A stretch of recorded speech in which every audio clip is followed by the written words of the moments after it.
What's up, guys, and welcome. I was looking for a perfect spot to do an intro to this video, and I think I found it. Just take a look at this.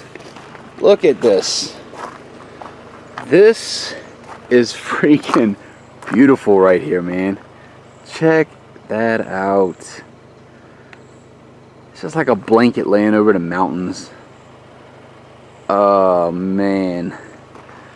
Yes, I am currently in West Virginia here, and I'm heading to Cass, West Virginia to do the Cass Railroad. I forget what the hell the train ride is. I know it's like the third highest highest mountain in West Virginia or something like that. It's like 4,200 and something feet in the air. I don't have internet service here, so I can't look it up. I forget the name of the mountain. I think it's like Bob's, or not Bob's, shit. I don't know the name of the mountain. All I know is I'm going on this train ride that I haven't been on since I was young as hell. But yeah, guys, just enjoy this train ride here, or enjoy the video, because you know apparently there's going to be some other some other stuff, like you can do a tour and all this and everything, you know. So I'm gonna try and get some snippets of that, of them like repairing the train or something. I don't know. First time I heard of this, but enjoy, guys, and enjoy that view. Should I hit the button by accident? But just enjoy this view. Oh, man. The air quality back here is so much better, too. What's the temperature here real quick? I'll let you guys know. Temperature is 52 degrees. Look how many miles I've put on my car so far. 5,140. And I'm not even done traveling home yet. I put over 5,000 miles to go to Colorado, come back through Ohio, meet my cousin, and be in West Virginia to meet some more of my family. Holy shit. Oh, man, what the hell? I keep zooming in on this damn camera. What the fuck? Anyway, enjoy. What's up, guys? Well, there is the train station back in the background right there. I finally made it to Cass. I think that's where the hell this thing's located. Cass, West Virginia. But yeah, let's look here. The train will be pulling up right there to pick us up. Hopefully I can get some good footage of it today.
I think it's last is yellow.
Good morning and welcome to Cass Scenic Railroad. The train that's in the station is the train to Bald Knob. This train will be leaving at 11:45. If you have tickets for this train, you may board at this time. Please be sure to check in at the depot so we know everyone's accounted for. Then once you get checked in, just give your tickets to a brake person and we will get you seated on the cars that you're assigned to. Thank you.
Tioga, West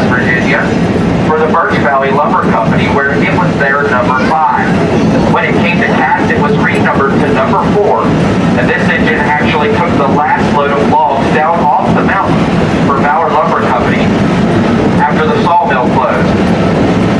Also, Shea Ford took the first load of passengers up the mountain after we became Cass Scenic Railroad.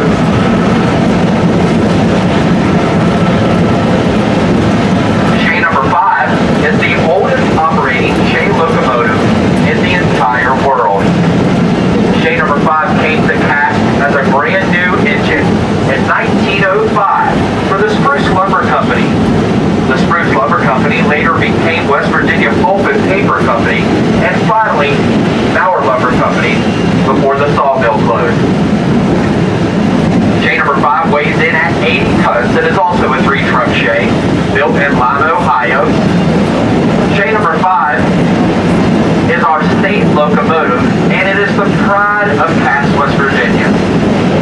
Shea number 5 has been working continuously on the mountain for over 112 years, and it's the only Shea locomotive still operating on the same rails that it was built for. The locomotive that we're riding in front of today is Shea number 2. Shea number 2 is a Pacific Coast Shea, which is a more modern version of a Shea. Shea number 2 weighs 90 tons and is a 3-truck Shea. Shea number 2 was originally built as a wood-burning locomotive. Later it moved up to Vancouver, Canada, and worked for the Mayo Lumber Company, where it became an oil-burning engine. Finally, Shea 2 came to Cass and was converted once again, this time to burn West Virginia coal, like the other locomotives in our fleet. Shea number 2 is the only Shea ever to burn all 3 types of fuel. I want to tell you a little bit about a Shea locomotive. For those of you not familiar with these engines, these are very special locomotives indeed. When you picture a steam engine, you probably picture something very different than a Shea, like a conventional steam engine or your traditional 440 American type engine. A conventional steam locomotive has pistons on both sides of the engine that go left and right, and they turn a big set of driving wheels using connecting rods, and that's what powers that locomotive. A Shea locomotive is very different because it only has pistons on one side, that's the engineer side, and those pistons go up and down instead of left and right, which turn a big drive shaft that runs the entire length of the locomotive from front to back, fully exposed on the engineer side. The drive shaft has gears built right into it that lock into the gears on the wheels like 2 cogs fitting together. The gears are called bevel pinion gears, and that makes every single wheel on a Shea locomotive a driving wheel. These locomotives are very powerful for their size. They can go up steep grades, around sharp curves, and on rough temporary track. In fact, when these locomotives were first built, they even traveled on wooden rails.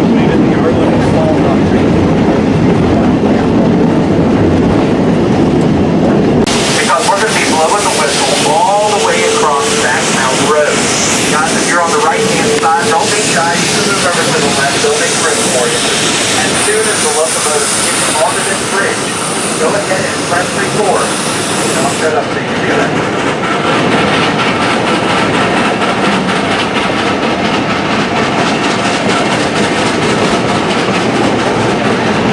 No, that's...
over the tracks that you see here.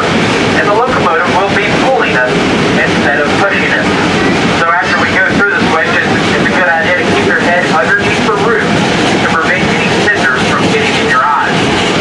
The switchbacks and casts are the last two operating switchbacks in the entire United States.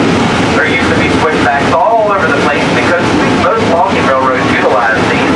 However, most logging railroads have been lost to time. And this is one of the last few places where you can come and actually ride on the same rails that the logging train traveled on over 100 years ago. The switchbacks have been in operation here in Cass since 1901.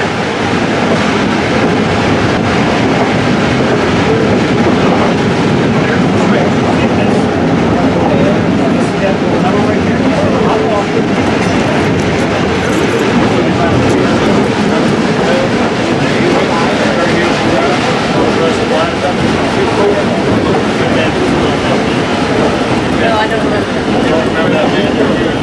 I believe it, but I saw a picture.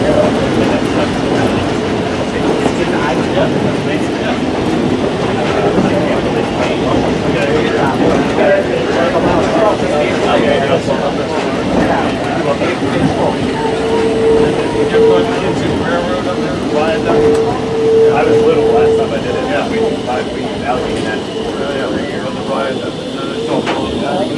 Yep.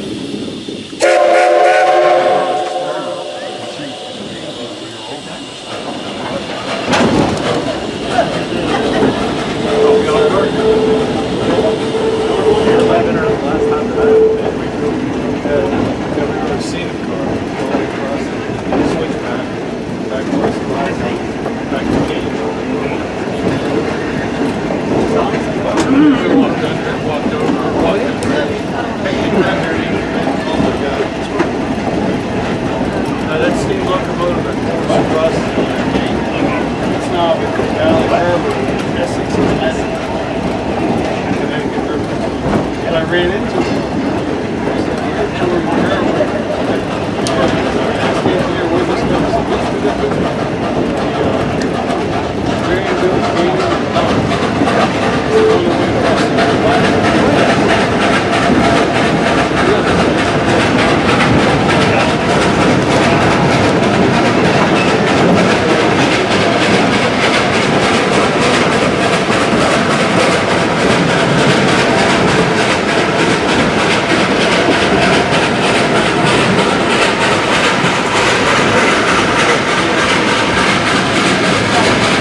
one set of tracks.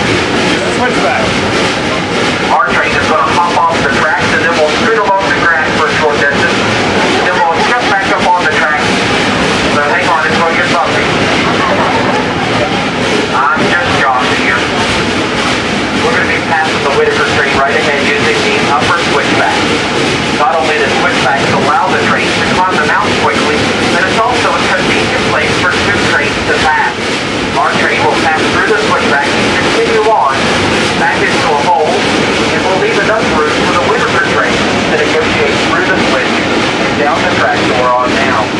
If you watch on the uphill side of the train, you should be able to see the Whitaker train sitting right up above us here. They'll be sitting on the track right above us on the uphill side of the train. The Whitaker train today is being pulled by shade number 11. Shade number 11 originally worked in California on a logging railroad called the Feather River Lumber Company, where it was their number 3. When it came to cast, it was renumbered to number 11. This engine was built in 1923 and it weighs 103 tons.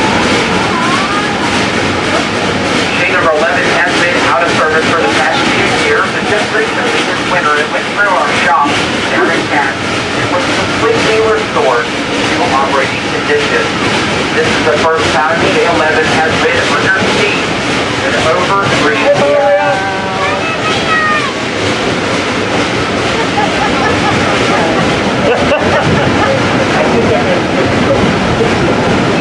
I know he did.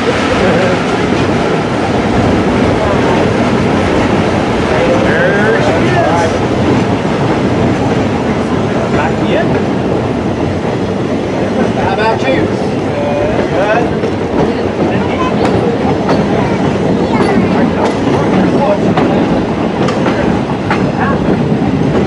Step up to the 6-6. Okay? They're going to back right in front of us.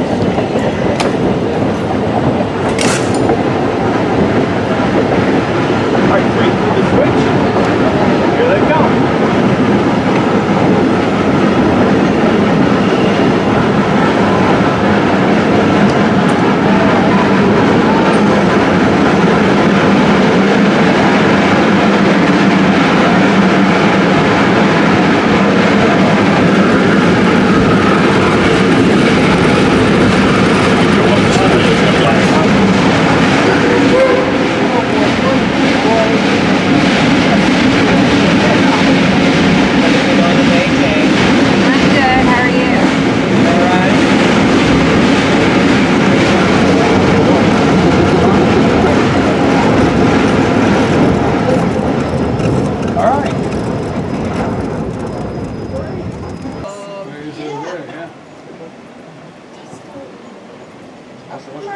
It's following on over there. Yes. Did you see it, Mom? Is that a train coming? Very good.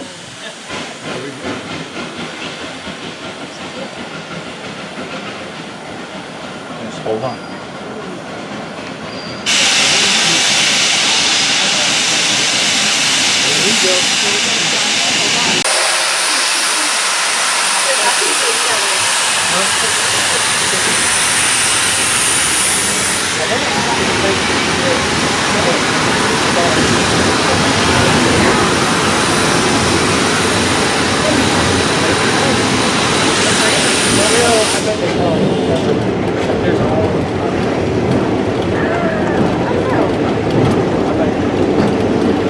You got the meeting.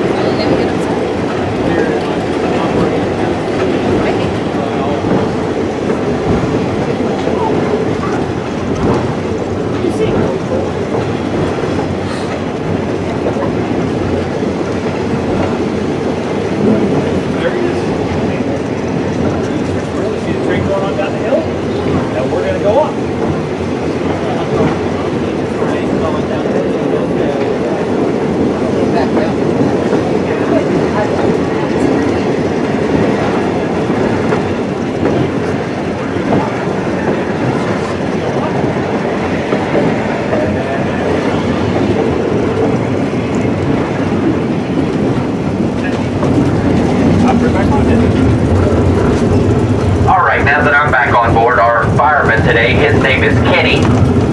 Kenny's going to climb out of the locomotive right here, and once our train passes completely through the switch, Kenny will throw that switch behind our train, which will allow the Whitaker train to come back up the mountain for their second trip this afternoon.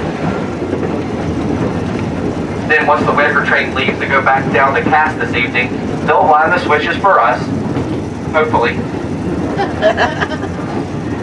As soon as Kenny gets done throwing that switch, he's going to have to run and catch back up with us. Then he'll climb back up in the engine, and as soon as he gets in the engine, he's going to have to grab his shovel and get to work. And if you look right ahead of the train, you'll see why Kenny needs to work so hard. This next section of tracks is a 9.5% grade. Once we pass through the S-curve right ahead of the train, we'll be going up even steeper to a 10.5% grade. Now that is extremely steep, and Kenny will have to work especially hard in this section of track in order to keep steam up. Every 100 feet that the train travels forward, it will be going up in elevation 10.5 feet. On a day like today, Kenny will have to shovel 4.5 to 5 tons of coal by himself, one shovelful at a time, in order to make this trip to Bald Knob and back.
As we go around this right-hand curve, the locomotive is going to blow the whistle again. Just a heads up on that. If you want to get a video of that, you're on the right-hand side of the back of the engine. And as we're about to finish out this curve, we'll blow the whistle once again as we enter Whitaker Station.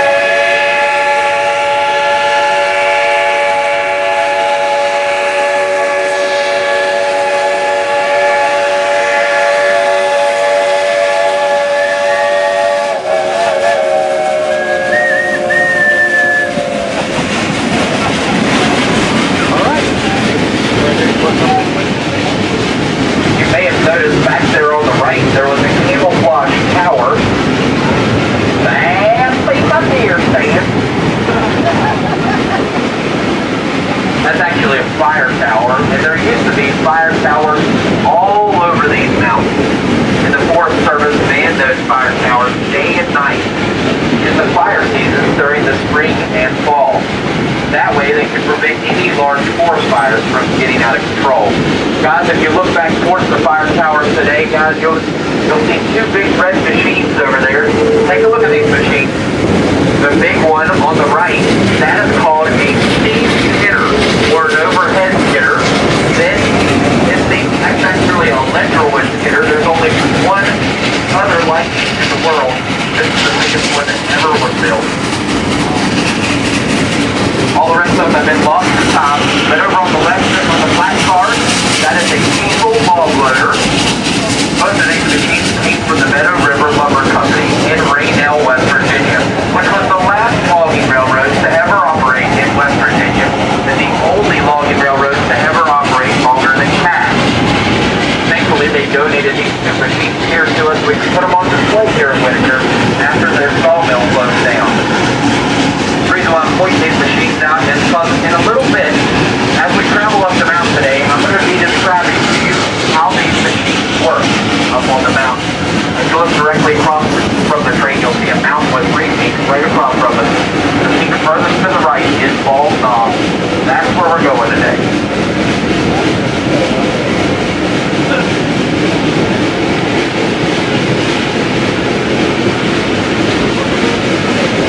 Rail on a curve. Especially with longer trains, the outside rail has a tendency to move over time. If the outside rail was to move very much, it would cause the train to drop off the tracks and derail the train. After they started construction on this railroad, they soon realized that they needed guardrails in all of our sharp curves, and they installed those accordingly. You'll see several of these places going up the mountain today. When we're going around this curve, you'll hear a really terrible loud squealing noise, and that's when the wheels are against the guardrail, and the guardrail is doing its job.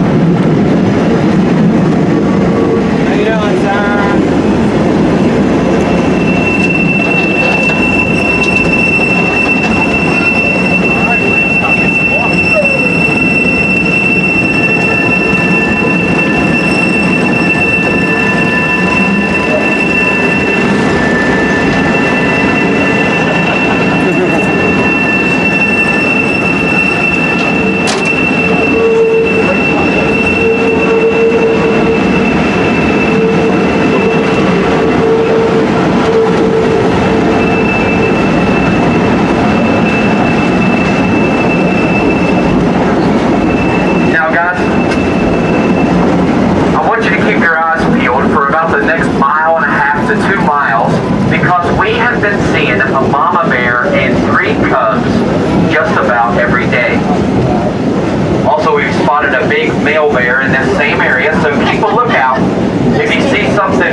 If it isn't moving though, it's probably just a stump.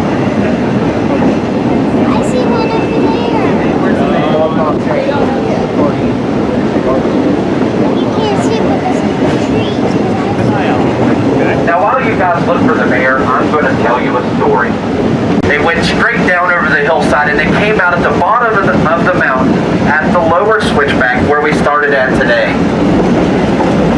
Yesterday, we got to see where Gobbler's Knob got its name because we chased about 4 turkeys up the tracks for about a half a mile. So keep a lookout. You might also see some turkeys in this area, hopefully. Also, guys, get your cameras ready because right ahead of the train is our first overlook going up the mountain today. This overlook is on the downhill side of the train, or the right side, the engineer side. So go ahead and get your cameras ready because the first overlook is just ahead.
Then you stay the night in Elkin and ride back to Cass the following day, or vice versa. You can go either direction.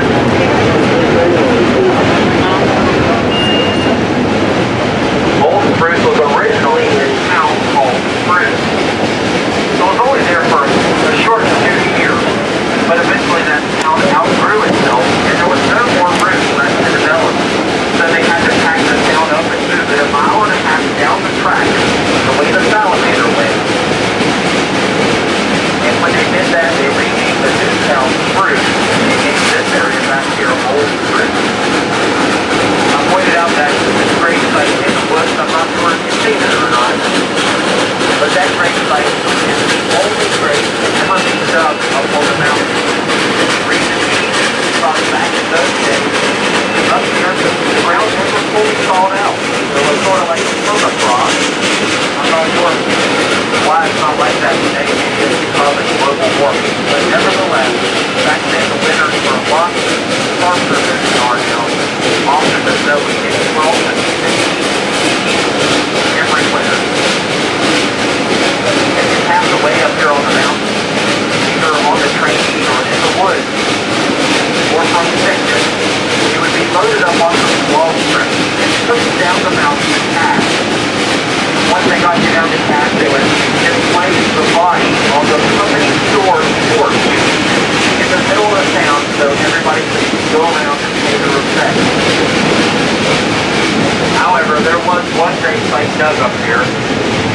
The reason being is because they didn't know who this guy was. They didn't know even what his name was, but he did work for the company. He didn't speak English, and he was an Italian immigrant worker. He got his paycheck one evening as he went down to Cass, and he claimed his paycheck. Then he went across the river to East Cass, what they called Brooklyn at that time, where he spent his whole entire paycheck on booze. Well, that evening afterwards, he started making his way back up the mountain to the logging camp where he lived at during the week. And he got about right there where the gravesite is, and he became so tired that he decided just to lay down and take a nap. And he would use the rail as a pillow. Well, you can probably see where I'm going with this. The log train didn't steam the next morning when they came up the mountain, and that was the end of it. So they buried him right there. At that time, the company employed over 3,000 men, most of which didn't speak English. There were people from all over the world. We had Hungarians and Austrians and African Americans and Italians and all sorts of people from all walks of life. And all those people, they worked together and lived together up on the mountain as equals before that was even the thing to do. In order to keep track of all those workers, the company issued brass tags to all the workers, which bared a number identifying that worker. If you look right up above the train, guys, you'll see another place where the railroad grade once was, and there's a sign right there that reads incomplete grade. Boy, I got a lot of those in school. That grade was never finished because our lumber company closed while they were still constructing the grade. However, it is worth mentioning that that grade is the only place in Cass where there was ever a bulldozer used when constructing the grade. Everything that we're traveling over today was dug out completely by hand using only pickaxes and shovels. So there's less than 500 gallons left in the tank. We're going to fill up right up here at Oats Run water hole using deep steam siphon, which is built right on the locomotive that creates a vacuum to draw the water out of the water tank down beneath the track into the water tender.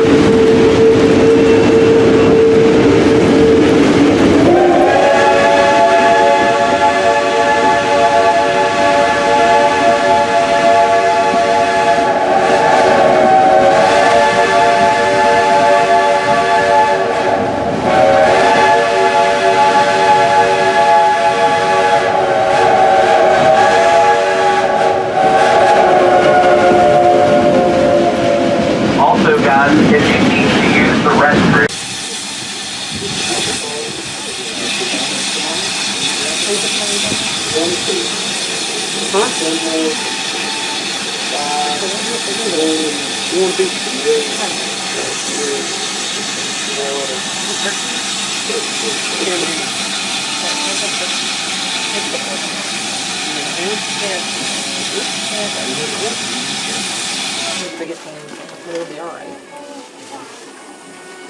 No, thank you.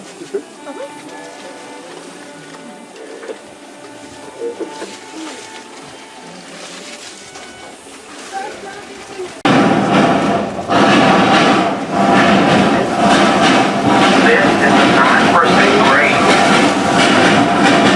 Our train today weighs over 300 tons.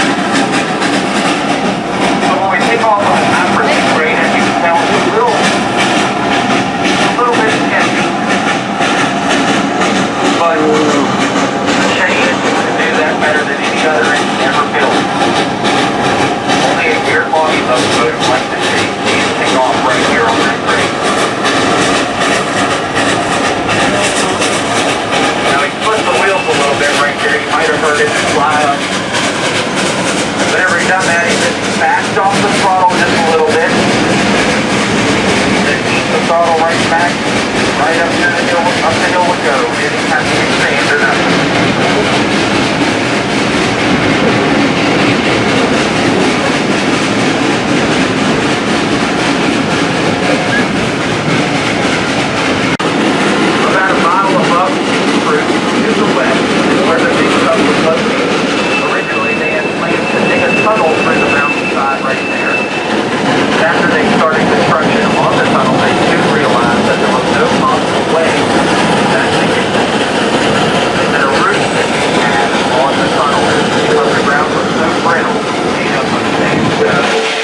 I told her that's why we should move here. Daddy said we can't.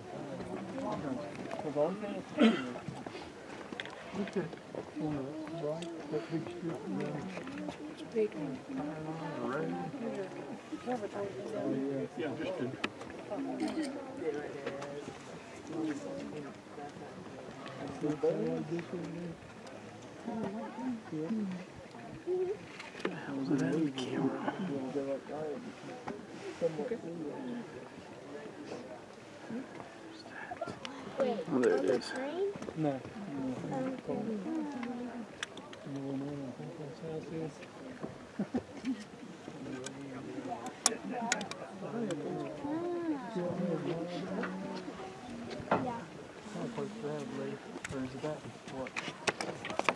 Just think what the temperature would be if it was the last day of the season. I was up here, I don't know how many years ago, next to the last day. Okay. Of course, you know, that was the time to come up here. You could see so much better. See, there was no leaves on the trees. And there had been a big snow the week before. Over snowshoe. I mean, there wasn't any snow right at that particular day, but the week before there was. We had our heavy clothes. I told her to come on.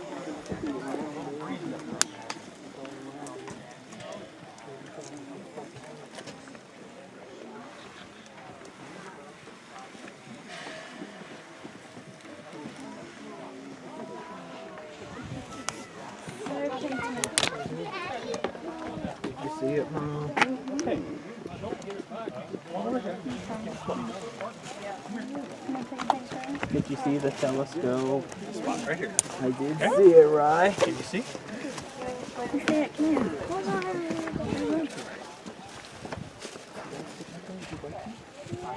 Look on that map over there. We used to go to football games. Is that the telescope right here? Are you still there?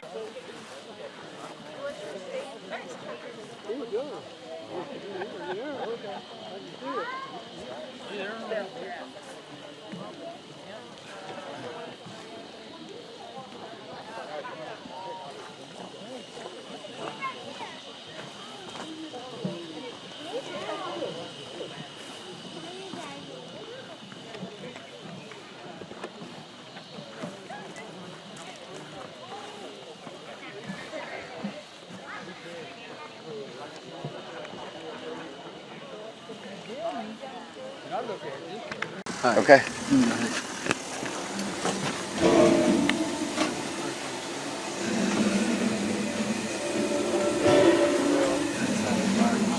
Can you open that up first?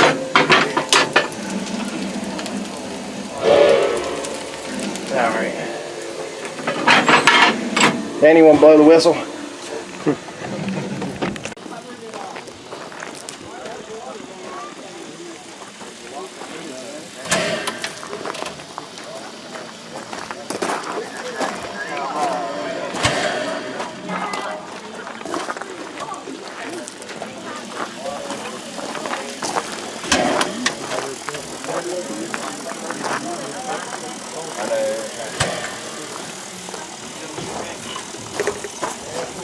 to be done tomorrow too.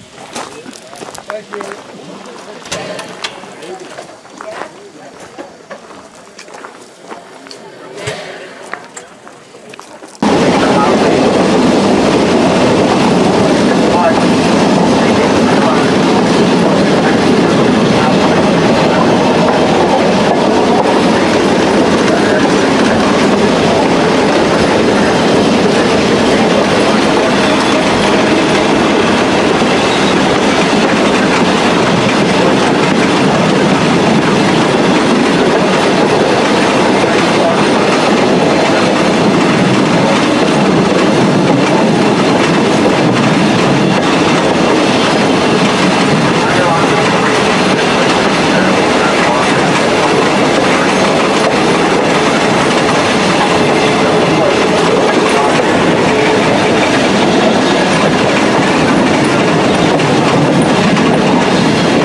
battery low, Mom, because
Oops, sorry.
going to be stopping here for a moment to allow the locomotive to get water one more time.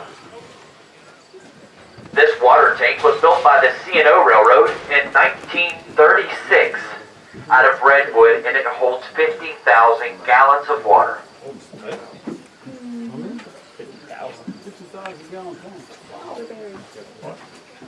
Right there. Now, it'll only take a moment to fill up right here. It's pretty fast. Well, while we're sitting here, I'd like to take an opportunity to say thank you for riding the train with us today. We've enjoyed having each and every one of you on the train, and we hope you come back from time to time. If for some reason you can't come back, go ahead and tell your friends and family about us, because we're always ready to take people on a train ride into history up on the mountain. Now, between here and the depot is a good place to gather up some of your personal belongings. Also, you might want to check underneath the benches just to be sure you don't forget anything.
Well, guys, that's it for the Cass Scenic Railroad. Guys, I'm telling you, if y'all have never been to Cass Railroad and you come visit West Virginia, put that on your to-do list, because as you can see in the video, it is amazing. It's awesome. They have so many different train rides there now, and I'm just like, holy crap. You know, I mean, the one I did was, I think it was 22 miles up to whatever the hell that mountain is, Bob Knob or some shit like that. I can't remember the hell the name of it. But go on their website. You know, it's Mountain Rides West WV.com or something like that. And check out like all their. I mean, there's just so many rides. They have one. It's like 121 miles. It's 8 hours. And apparently, you like ride the train and then you stay overnight and you hop on. You know, you hop on the train again and ride it back to the state. It's crazy. I'm just like, damn, I would love to do that one. I mean, there's just so much stuff to do there now, and I'm just like, wow, it blew my mind. But yeah, guys, I hope you all enjoyed the video, and don't forget to hit that like button, and if you're new to the channel, hit that subscribe button. Peace, guys.